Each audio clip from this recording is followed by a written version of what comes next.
Hey, welcome to 200 episode 208 of Awkwardly Awesome podcast called Defying the Odds. And as I've been thinking about interviewing a guest today, I thinking how in terms of health we do want everything to be perfect. We don't want to get ill. We don't want to get major or even minor diseases. Heck, I don't even enjoy having a cold. I don't enjoy scraping a knee. But this world, this earth we live on, is not perfect. The, People get sick all the time. We can get sick. We can get unexpected medical news. It's just part of what happens. And when that happens, our choice is how do we respond. I'm reflecting on this because our guest today has chosen to respond very, very powerfully to very challenging medical news. I'll tell you a little more about her, and then I'll bring her on. But first, this.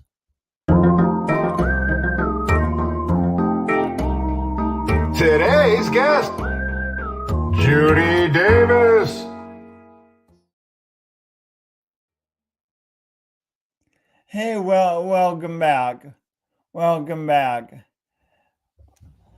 So, Judy Davis had a very good life growing up in Sioux Falls, South Dakota. Her dad was a partner in a local dairy, delivering milk and other delights to homes around town. Her house had the best basketball court in the neighborhood, and her mom was quite a cook. She had a vast circle of friends who she greatly enjoyed. Judy went away to college contemplating life as a physical therapist or a lawyer before deciding to become a teacher.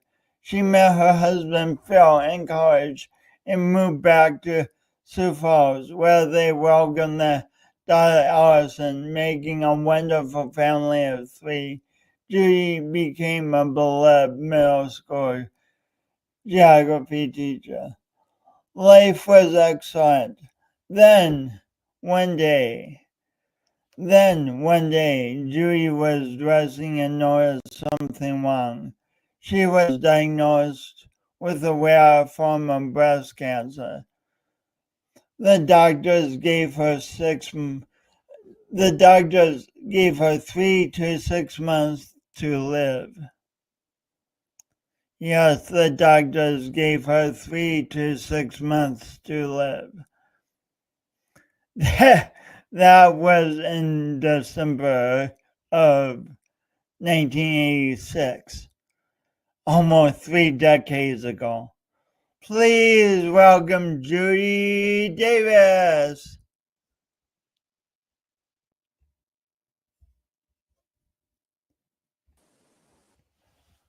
Hi, Jason. Hi, Judy. Thanks so much for being on Awkwardly Awesome podcast. Oh, I'm happy. I'm thrilled to be here. I'm so thrilled you asked me.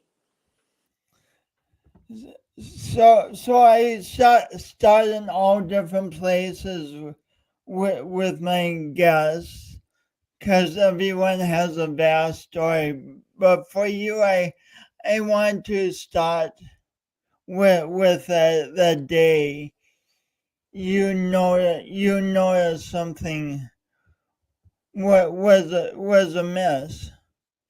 What was that day like once you noticed that? Okay, before I start, I want to say something, and it's a quote that I sort of live by because I think as I'm talking, for the next hour, people are going to say, how did you do this? What did you do? And this is a quote by a man named Bob Marley. And it's something that I live by. And it is, you don't know how strong you are until being strong is the only option you have. So that's sort of where Could you repeat that quote just because it's so powerful? All right, it is, you don't know how strong you are until being strong is the only option you have. And I think that, I'd like to think that sort of sums up my life. And I have that up in my room so that I remember that some days when things aren't maybe quite like I'd like them to be. So, but yeah, I just wanted to start with that. So, great place to start. Thank you. Right after Thanksgiving in 1986, I was getting dressed and getting ready to go out for lunch with my doctor's wife. And I noticed something that just didn't seem quite right. So I got to their house to pick her up and I said something to my doctor and he said, can we go look at it? Well, then he took me right in and we ended up going to his office and he thought maybe it was a cyst. So he tried to take some, took a needle aspiration and it just didn't come out right. And he said, so he decided to send me to an OBGYN. I had one, but at that time, because I was so young, they did not do mammograms. Now mammograms have changed and they would be doing them, say for like my daughter, she ended up getting one 10 years before I was, at the age of 10 years before I was even diagnosed. So she had a mammogram at age 37. I mean, 26. I was 36 and 37. And so it was sort of, I went and had a mammogram and all it showed was I had an enlarged breast because it had encompassed the whole breast. And it was a kind of cancer that people really hadn't seen. And so what they did was they put me on an antibiotic. And I was traveling, I'm a teacher, and I was traveling the next week for the school district. We were going to Indianapolis, and the doctor said, oh, you can go ahead and go. You just have to be on these antibiotics, and we'll look at it. They thought you had an infection, huh? So they sort of thought it was red, and they went more toward an infection. So that's why they put me on antibiotics, thinking that would, help it. I was gone for a week, and when I came back, it was really worse. And then meaning like pain, was it painful? It was red, and it was starting to look like it was peeling. And I guess that is it's like an orange peel effect. And so then I went right into the doctor, and they were all really perplexed. And this one doctor finally came in, and he's not around anymore, but he long since apologized. He came in and he said, I think you have a really rare form of cancer. And he said, so we're going to do a biopsy tomorrow afternoon. And they had to get me in late because were already doing surgeries. And he said, but I think you're really sick. And he turned and walked out of the room. And his nurse came in and said, we'll get set up for the biopsy tomorrow. And I said, but where is he? And they said, well, he had another patient. So I was sort of left that night with, coming home, and all of a sudden I thought I had an infection. And the next thing he's saying that I had a really rare kind of cancer. So that day at the office was the first time you heard the word cancer. Right. And I was all alone because, you go to a doctor appointment by yourself, and it was during the school day, and my husband was at work and my daughter was at school. So what they did was, before you go on, in retrospect, how would you have liked the physician to have handled that moment? Okay, the way you would handle that moment better was you would have sat down and you would have explained things. Why did you think I had a very rare kind of cancer? What am I looking at? What happens after you do the biopsy? When do you do surgery if I have to? None of those questions were addressed. And then the next day I went in and I had the biopsy. So what was that night like for you, just not knowing? It was one of the worst nights of my life up to that point. I had a lot of worse later, but it was just all the unknowns. And the other thing bad about it, it was, I'm not exactly sure, but I think it was around December 15th. So it's right before Christmas, so. So everyone's getting in the celebratory spirit and you're like, if you want you're to get miserably stressed out. And if you want to get sick, don't do it the week before Christmas, because doctors are just like the rest of us. That's when they all want to go on vacation. And so I had the biopsy it was a Tuesday, I remember. And the doctor came out and talked to my husband. And that was back in the days that women did not have the same rights as they do now. It was the late 1980s. And he told my husband that he would get the results on Wednesday and that he would call him and give him. The doctor would call your husband with your results. Yes, he would call my husband. He wouldn't call me. Wow. So, times have really changed. But so he called my husband, and so my husband's at work at noon, I'm home, and so he has to come home and tell me that I had cancer. And this will sound terrible now. I had smoked in college and after college, and I had quit, before we had a baby. But I had always told my husband, well, if it's terminal or if you're sending me to the home, please go buy me a carton of cigarettes. Set it down and I'll know what I'm going to do. He said, it was, as he's driving home, he was just trying to think, well, maybe I should sit and buy a carton of cigarettes, because the doctor told him, he said, it looks grim. Well, nobody ever told me that, fortunately. So that was like Wednesday at noon, or maybe Tuesday, Monday, or anyway. And it was at noon, and they got me into an oncologist at 2:00 in the afternoon. So we had to make arrangements for our daughter to stay at the babysitter's.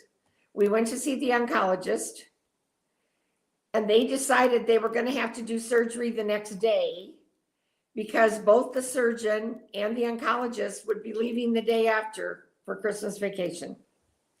And back then, it isn't like now where you get to sit and talk about it and think about it. So I was in the hospital by 4:00 that afternoon. So our daughter stayed at the babysitter's. Really, we didn't get a chance. She was only 8, or was she 9? 8 or 9. And we never got a chance to explain anything. And then the next morning I had surgery. And you really did. Really don't feel you had a say in whether you had surgery or not? Have an explanation. Because the oncologist said, he was very nice. And he said, unfortunately, until we find out what kind of cancer this is, we can't do any kind of a diagnosis. And the surgeon was the same man who had done the biopsy. And so he wasn't talking much. But when he got in there, they did a total right mastectomy because the cancer had sort of infiltrated my whole breast. And then back in those days, different than it is now, they went and took all of the lymph nodes under my right arm. And almost half of those lymph nodes had cancer in them. So they knew that it was there and it probably spread. And then they also took a biopsy on my other breast, which did not come back till the next day. So when I woke up, I was I'd had a total mastectomy. And because of the fact they thought I was going to die, he just sewed me back up. And so it was a very tight, because he had to take so much of my breast. And so that's what I woke up with. Then the next day, the report came back that it had spread to my other breast. And then the discussion was, should they put me through the surgery of taking out the left breast, or should they just leave it go since they weren't sure if I was going to live? Well, fortunately, my regular physician and another friend that was a physician, they came to the hospital and we all talked, and the decision was made that I would have the second mastectomy. So then we thought we were going to do that, then hold the phone. They called, I think it was Mayo. And they said probably not do that second mastectomy because they did not want to open me up again. Because at that point, they didn't know if cancer spreads, when it comes to the air and that. So then they decided not to do the second surgery. And so I was in the hospital for 5 days. And then, of course, it's Christmas. And the oncologist, who I really liked, and I thought, this sounds good, he said, I'm sorry, I'm leaving. So we have a brand new oncologist who had just started in Sioux Falls. And he said he will be taking over for me for the holidays. So the next morning, this young man, and I'll say his name, Mike McHale, comes in. Poor guy, he's brand new. He doesn't know. And he's presented with this case that nobody quite understands. And my sister and I were there, and we peppered him with so many questions, you wouldn't have believed it. He was writing, that's long before iPads or any of that. He was writing on a pad as fast as he could. Just come from the University of Indiana, he had done his fellowship. So later I asked him, and it was about 7 o'clock in the morning. He said, I'll have some kind of an answer by noon. So he said he went back and called all the people that he worked with in Indiana, and they figured out possibly what could be a protocol that they could do. And it was decided, and still, I don't think I knew that I was probably dying. It was so much of a shock. I had no idea what was going on. And, I'm so glad nobody told me that I was probably dying, because I don't know how that might have affected me differently. Because I just thought, oh my gosh, I've got a young daughter. I've got this cool husband, and I can't die. So it was decided then that they would do something. And they called Mayo. And that's the nice thing about Sioux Falls. Even then, it was a smaller medical community, but they worked very closely with Mayo. They called the University of Indiana, the Cancer Center in Houston, and then also Sloan Kettering. So they were they were really getting different opinions. Did this specific type of cancer in Sioux Falls. And so they came up, they called it kitchen sink therapy. And I can't remember all the chemo drugs now I was on, but one was called, I think, the Red Devil, which still today is not a great kind. But I think I had 6 different types of chemo. 6. And one was, because they just weren't sure what they were dealing with. One was a male hormone. And so what happened with that was I grew a beard.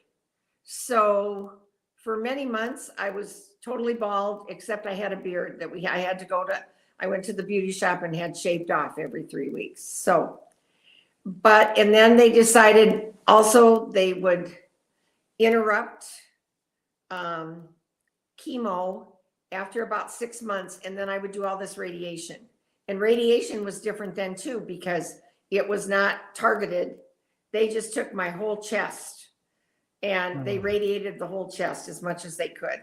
So I always like to, I haven't given this talk in a long time, but I always like to say, I had the best treatment at the time.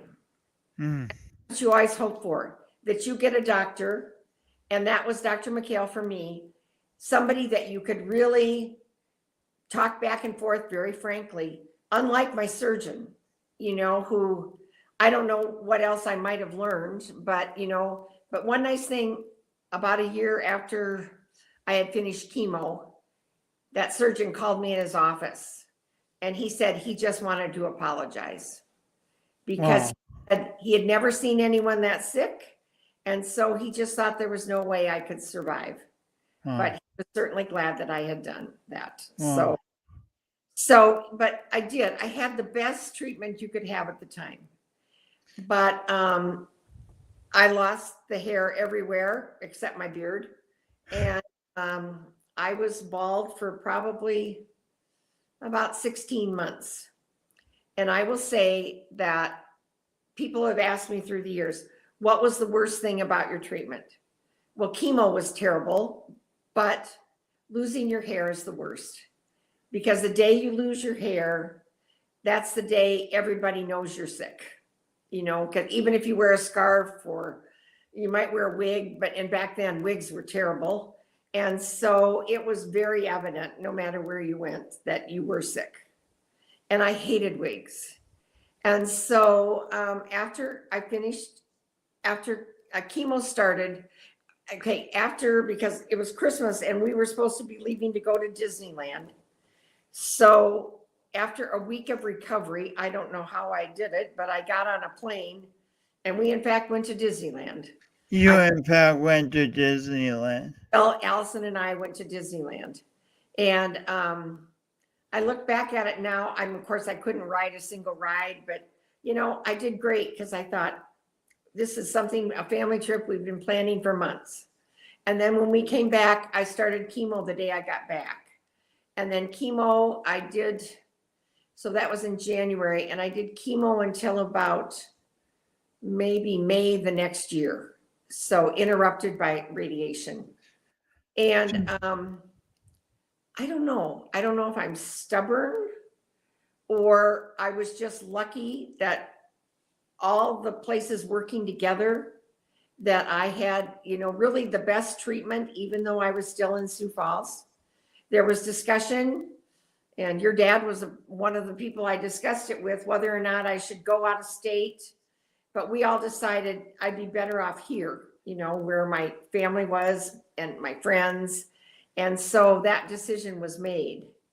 And so what happened then was, all of a sudden I made it, so I only took a month off of teaching. You only took a month off of teaching? Month off of teaching. I took them in January. And back then, because things were different, my principal, lovely gentleman, but he was like my dad, a little older. He just didn't see how I could teach and be sick. And so I was very lucky. I had a wonderful substitute. And so I would teach, at first when I was doing chemo, I would teach until Friday afternoon. Then Friday afternoon, I would have chemo. And then I would not teach on Monday because that would give me more time to recover. And so, but other than that, I pretty much was there. And, but then when I did radiation, I would, I'd go every other day. I'd go in the morning one day, afternoon the next, and then I would do radiation, 5 days a week for, I think that was maybe 6 weeks. How did you teach during that time? It wasn't hard because when I was teaching, that was my passion and that was my love. And you could almost forget the fact that you were sick. And I had a little girl in my class who had cancer. And she was bald, and and she had this cute little wig, and I'd put that wig on and I would be messing with it and doing that. And one day she came up to me and she said, "Mrs. Davis, you don't like that wig, do you?" I said, "I hate it." She said, "Why are you wearing it?" Well, good point. Why am I wearing it? Everyone knows I'm sick. So from that day on, I only wore had something on my head, like a cap or something like that, because I just couldn't do the wig. My daughter used to ask, if we were going to church or something, if I could wear the wig there, because, you know, she was 9 and you're sort of embarrassed with your mother. So, but yeah, and some other things that when I like to talk about my treatment that was different back then, they, when they went to do radiation, you know, they make a cast and everything. And so when the first day when they're making it and I came out and I had magic marker all the way up my, you know, up to my head and back. And so it was showing through. And I said, well, how long is this staying? And they said, well, you have to have it like that for the next 6 weeks. I can still remember I went into the radiologist's office and I sat down and I said, okay, we have to figure something else out. This is not going to work. And he said just then, he said, well, we have something where we're doing tattoos on people and it's just 2 dots, you know. He said, but we didn't know if you'd want something like that. I said, well, who's going to see this anyway? Yes, give me the 2 dots. So I was one of the earliest that had tattoos in Sioux Falls, you know, because that's so, but there was no way I was going out with magic marker up and down. Bad enough, I had a cap on my head. Now I've got magic marker on my face. Let's just walk around and say, ooh, how is your cancer going today? You know, so, but, and I was so lucky in that I had such supportive friends and family. I hate to throw up more than almost anything in the world. And so my dear husband made a deal with me because I love flowers. And he said, if you don't throw up at chemo, I've got an open account at Cliff Avenue and you can just call up and get your flowers. So for as long as it was, I got to have fresh flowers every 2 weeks because that's when my chemo was. And they would do the most beautiful bouquets. And I think that has continued my love of flowers to today, that I always have a lot of fresh flowers around the house. And the other thing is, I knew I looked different. And back then with my mastectomy, there was no thought of reconstruction or anything. But so I was left with that left breast. And then about 2.5 years later, it was like a piece of rock and it was very painful. And so I went in and had plastic surgery done then, where they removed my left breast, but they had to do a 25-inch skin graft off of my leg and put it onto my chest. And so right after I had cancer, I got what's called lymphedema in my arm. It's because you don't have the lymph nodes and they can't drain. So I had lymphedema in my arm already. And then this caused lymphedema in my left leg. Even though they didn't take any lymph nodes, when they take the skin graft like that, it disrupts the skin. So, you know, your paths have to become different. And so I lived with, and my right chest was just so shut. And so my breast, my whole chest was very, very painful. And so I think it was about, I went for a number of years, but then with all the radiation, and back then radiation was so different, and they weren't discriminate, they just radiated everything. And so I started getting open sores on my chest because it was the radiation breakdown and the radiation damage. And at that time, they didn't really have much to do with it. So I wore these huge bandages all the time. One of the best things happened was, what war was that? With not Saudi Arabia. Well, no, it was Kuwait. And they doctors, because they needed something better bandages. So I got better bandages that did not take the skin off, take the bandages off. And so that went on for quite a while until that my chest was open wound all the time and I was getting infections and that. And I finally then went to Mayo and they thought they were going to have to, they were going to try to rebuild my chest. The left side was okay because they had skin grafted that. So they went in, and when they went in on my right breast, there was a possibility they thought that they were going to have to remove 2 or 3 ribs because they could see stuff was congealed around the ribs. It was radiated tissue. And so of all my surgeries, that was probably one of my scariest, because had they had to take 2 ribs, I wouldn't have been able to walk very well. And that would have, messed up almost everything inside. But when they got in there, they found that the congealed tissue, they could just tear it away from my ribs. It was, so they were able to leave my ribs. But then they had to take a 40-inch skin graft off of my right leg. And so that caused lymphedema then in my right leg also. And so I now have lymphedema quite bad in both my legs and my arms. So that's probably more the issue I was dealing with. And then one of lymphedema, is lymphedema very painful? Yes, it's very painful. And another thing that I did was I was one of the first people that was on a drug called tamoxifen, which is a blocker. And they give that now to people for 5 years. But with me, since I was one of the first ones, they didn't exactly know what to do. So I was on it for 20 years. But because they didn't know what was keeping me alive.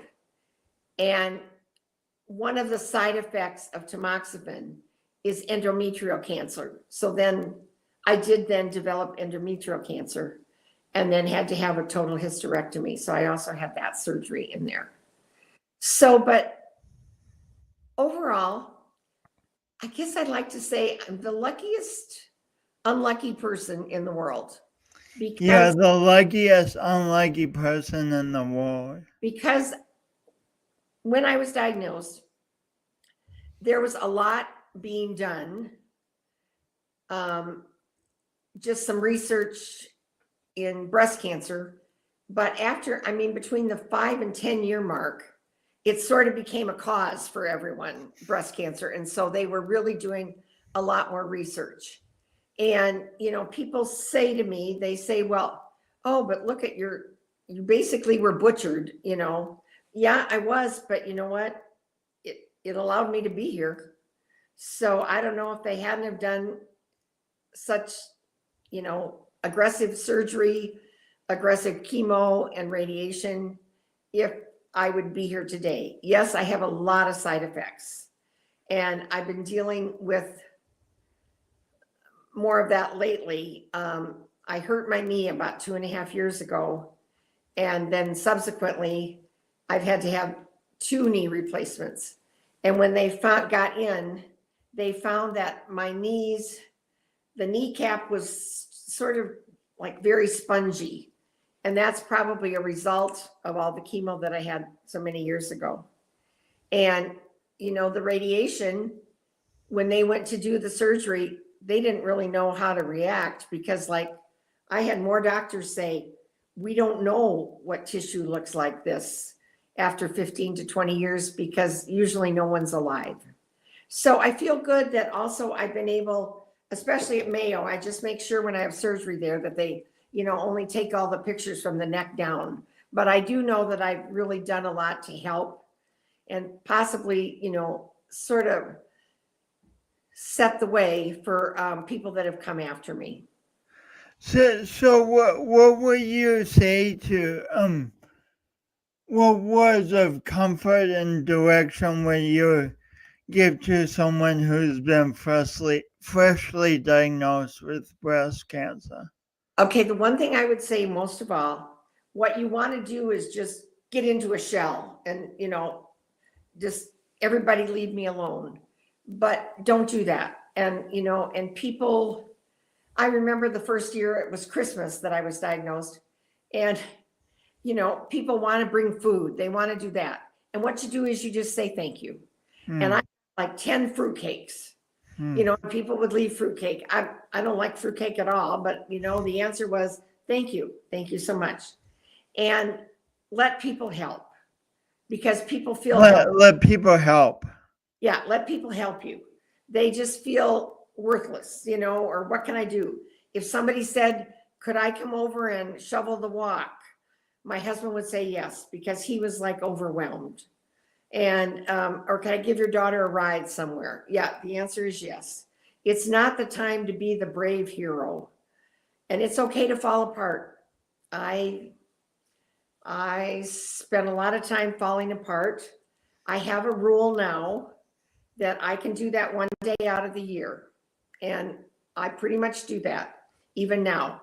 One day out of the year, I pretty much don't get out of bed. I just sort of cover my head and feel very, very sorry for myself and what I'm doing. And I eat all the junk food I can find. And then the next day I get up and I feel better, you know, because along the way, I had the most wonderful husband in the world who had never been sick a day in his life. He still had his tonsils. He, you know, hadn't had his wisdom teeth out. And in 2014, he got sick and he had multiple myeloma. And that's a very devastating disease. He had a stem cell transplant. And so our roles were sort of, you know, reversed. And in all those years, we never ever thought that he would die before I would. You know, I don't know. Somehow, I don't know why I thought 60. I thought I just didn't see myself ever being 60. So, you know, and here I am, I'm 76. So, you know, I am lucky. Since these 2 knee replacements now, though, I've been more restricted because they found my kneecaps were so whatever from all the chemo. They had to put a lot, they call it cement in my knees. And because of that, the knees don't bend like they should after, you know, the surgery. And so I'm now in a walker. And I totally thought I'd be out of a walker by now, but I'm not. But I'm finding that people are really nice to old ladies in walkers. So, you know, I'm fine. And my friends and people, they're all very helpful. And if I have to be in a walker, but I can still get along and I now can drive, you know, and all those kinds of things, then it's okay. It's not maybe what you planned, but it's what you got. So as you talk, I hear huge challenges, but then you always also talk about your gratitude for what you can do. How did you develop that way of being grateful for things? that doesn't come easy also. And there are many days I'm not so grateful, you know, so, but I just try to think about, you know, I have people that depend on me. I have a lovely daughter and who, if I'm not here, is going to be alone. And so, you know, that motivates me. And also when I was at the doctor this summer for one of the last times, he said, Judy, let's focus on what you can do. Not what you can't. Let's focus on what you can do. Yeah, just focus on what you can do. And what you can do today might be a little different than tomorrow. And I won't lie. I mean, I know some people think, oh, you're just so up. I'm not up all the time. Trust me. I have some really down days. But I also have the most wonderful friends in the world that I've had since high school. Some of my college friends or just recent friends. I have a place now down in Arizona, just recent friends that, you know, I've met. And they all, I think if you surround yourself with nice, kind people that are positive and not negative, that'll wear off on all of you. You won't necessarily be so negative yourself. There are days I can be real negative, you know, but I just, my daughter has a statement. It's just like, buckle up, buttercup. This is what you got going today. And she's really good about that. She doesn't give me much slack some days. So, and that's what I need, just to say, okay, you can do this today. And I'm very lucky too, Jason, that I have the funds to be able to do a lot of the treatment that I do because of a lot of the lymphedema treatment that I do. And I wear wraps to bed at night. I have to wear wraps all day. They're not paid for.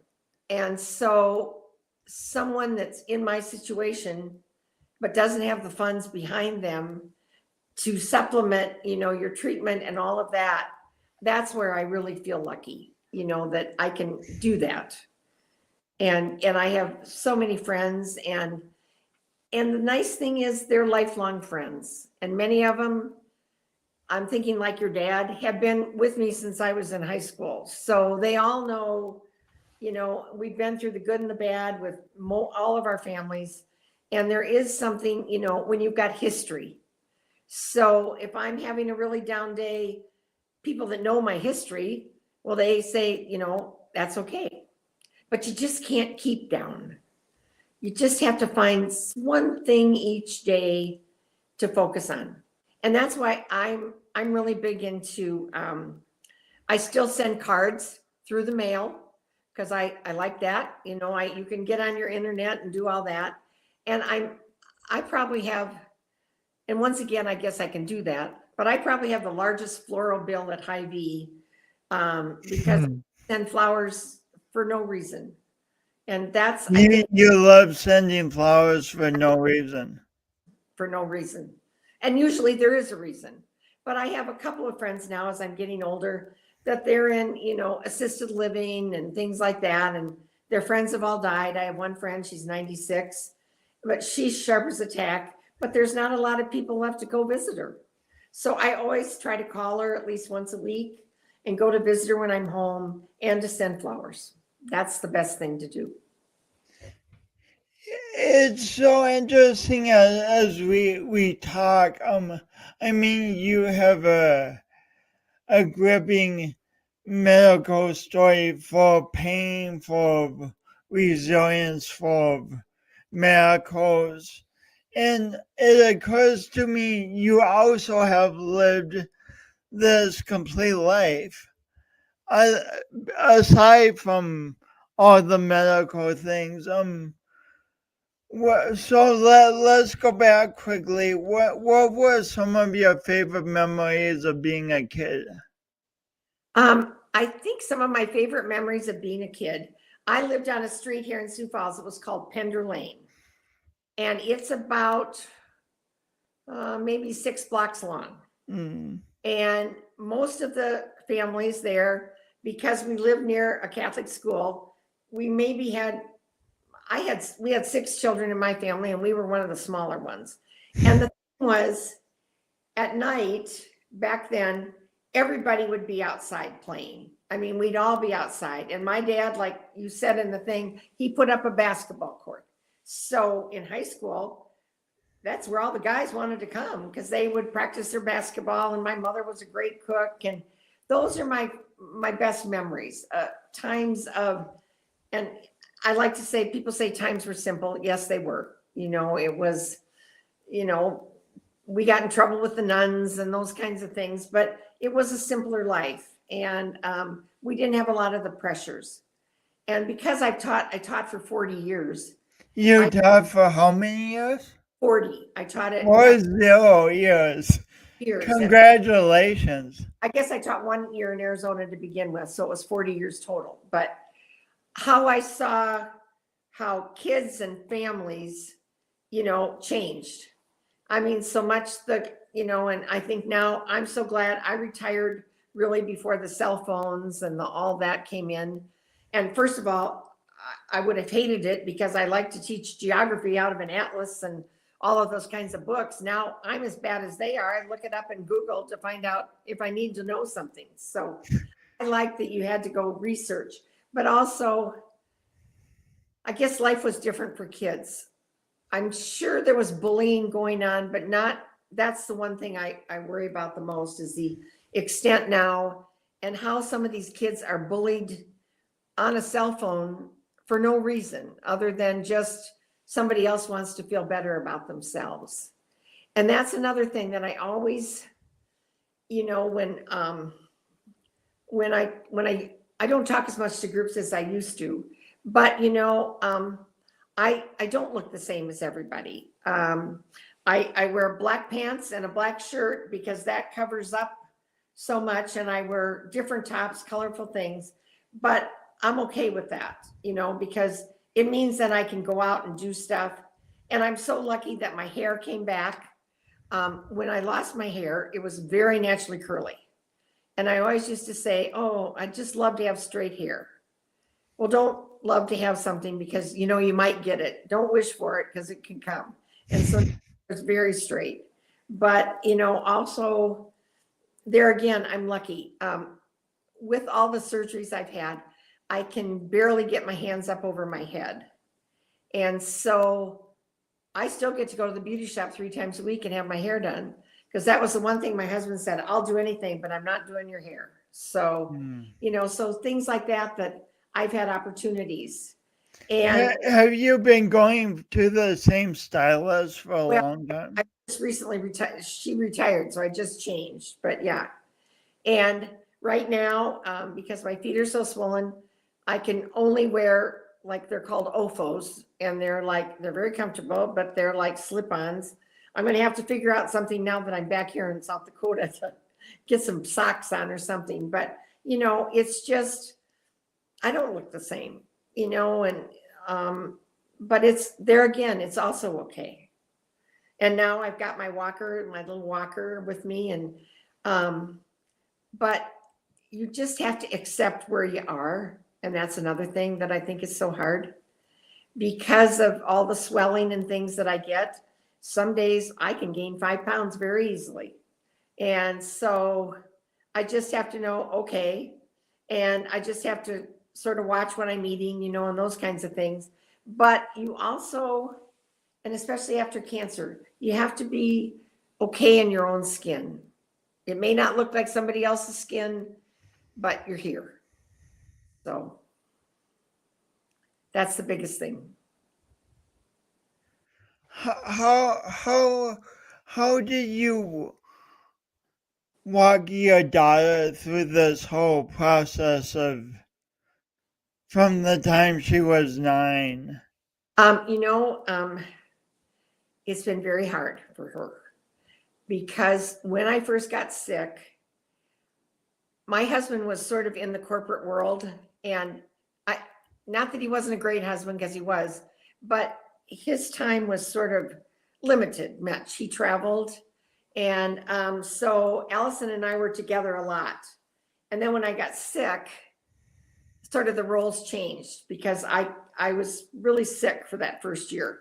So I'd come home from teaching and I would be on the couch. And so he took over the cooking, the cleaning, and all of that.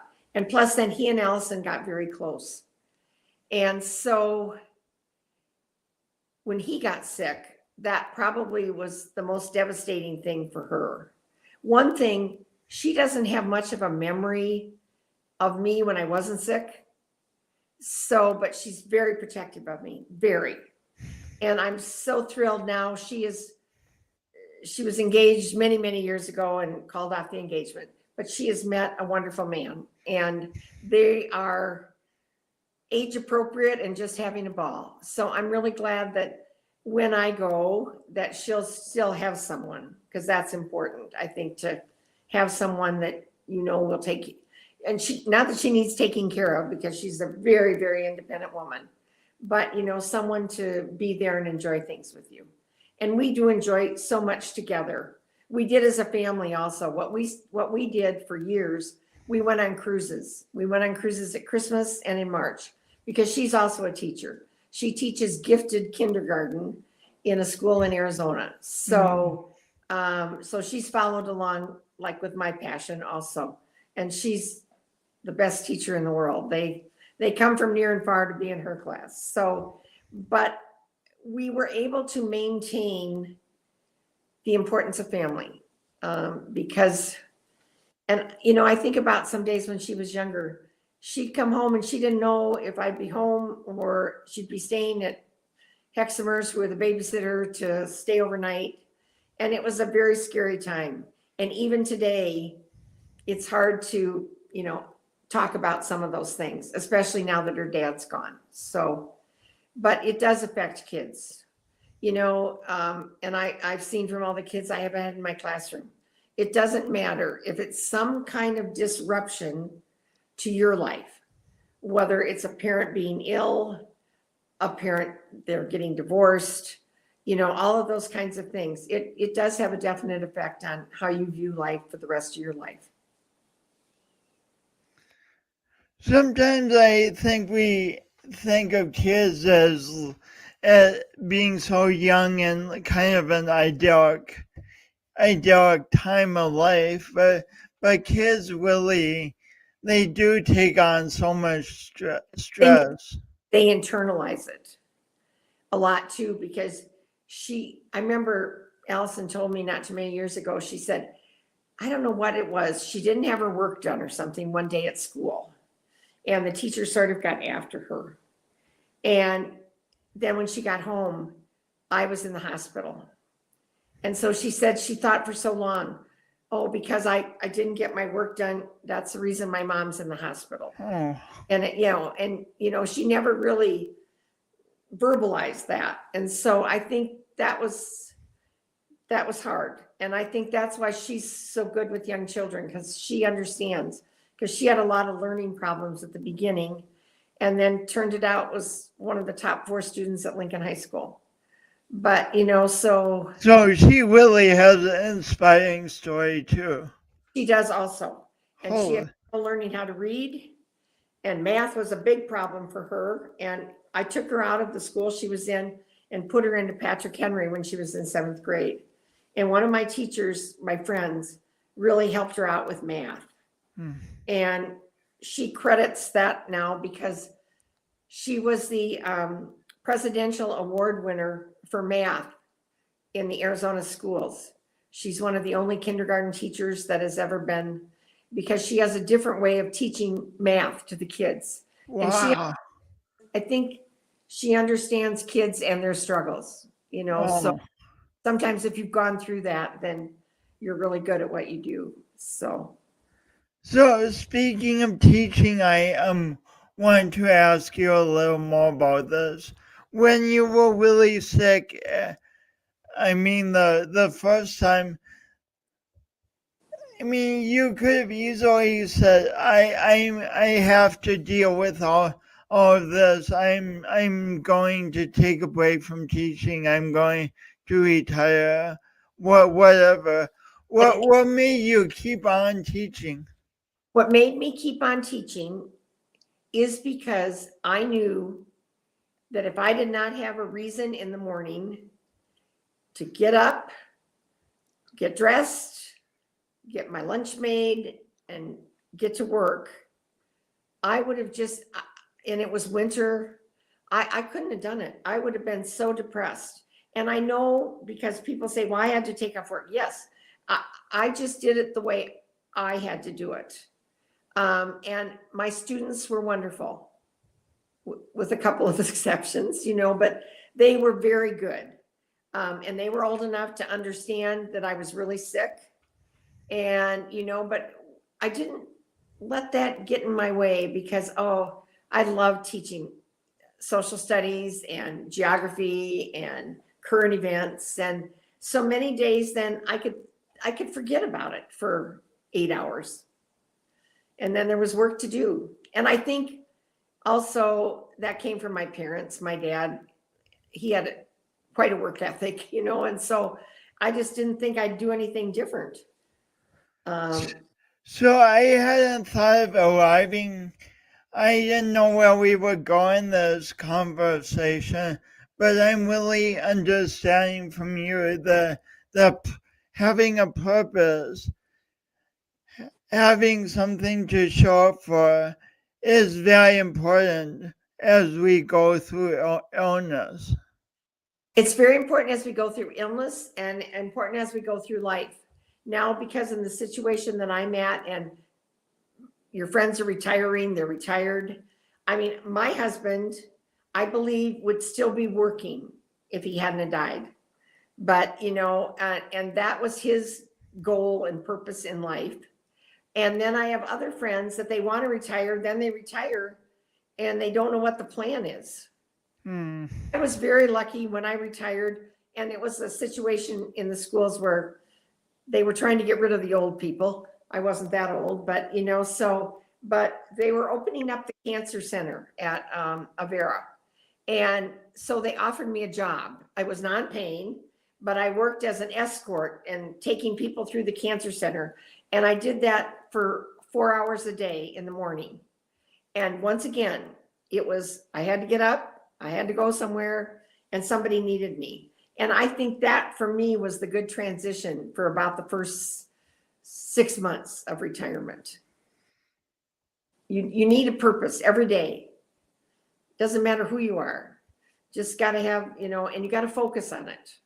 Because sometimes it's really easy to forget what the purpose is. No, now that you're retired, what do you focus on as your purpose? Well, my purpose these days is that I need to get my lymphedema under control. And so what I'm doing right now is I do physical therapy 3 days a week.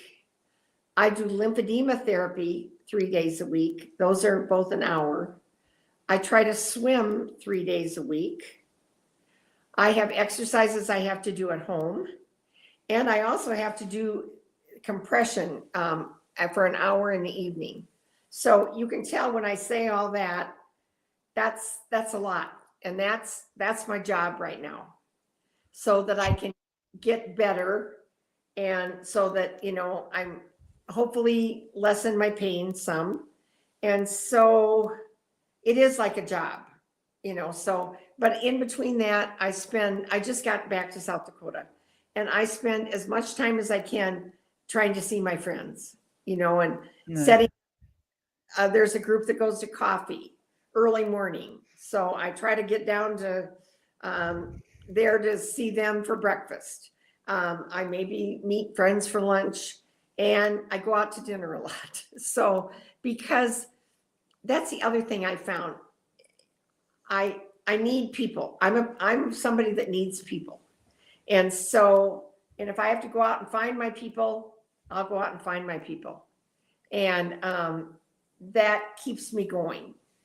But I guess if you had to say what my purpose, what it is right now, it's to do therapy a lot. So it sounds like you're both doing therapy, and your purpose is also constantly building community. I think so, yeah. And also finding others. It was just yesterday, one of my favorite students is dying of cancer. So I made sure today I got a card off to her. She's only in her 40s. And I just then again remember how lucky I am. Because she's not going to get to see her kids grow up. And I got to do all that. And so I have to be thankful for every day. But when you do that, then you want more. I used to travel all the time. My husband and daughter and I, we were big travelers. We were big cruisers. We'd go to Europe. We'd do that. And unfortunately now, as my doctor said, we're focused on what you can do. I probably won't be going on the cobblestones of, Amsterdam or anything anytime soon. But I'm so lucky I've been there. And also, I'm still able to go on a cruise. We just have to make different accommodations. She's very nice. We still go on a 2-week cruise every March, and I can just do things like that. I just need help, and that's okay also. So you can still go on cruises with accommodations. Right, with accommodations and with somebody else. Yes. So. Judy, this is amazing. I know at the beginning you were a little worried about if we would fill up an hour, and we're already at an hour, and we could talk lots more. Like, thanks so much for sharing such a story, because I mean, I believe our stories help each other to be our best and give each other hope. And you really done both those things today. Thank you. And can I end with some other quotes, two other quotes that I love? One is, when you're thinking of your life, live, love, laugh.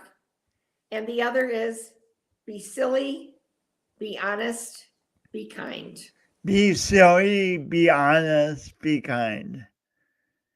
And I just have one more question. I ask all my guests. In my business, I talk about the power of doing our imperfect best, and what doing our imperfect best means to me is I envision the best I want for myself and others and go towards it. And when imperfections come up in mistakes, instead of letting them stop me, I try to learn from them and rectify situations and move forward. What does doing your imperfect best mean to you? What doing my best is, Doing your imperfect best. my imperfect best, is that I can't worry about some of the mistakes that I make.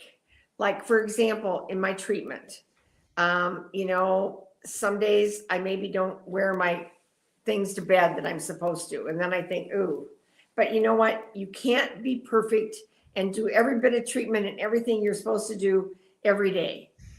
And for me, I know I can talk about this, I probably shouldn't have a glass of wine. But for me, I don't have a glass of wine every night, but some nights that's just, I'm maybe not being perfect, but I'm doing the imperfect best that I can do.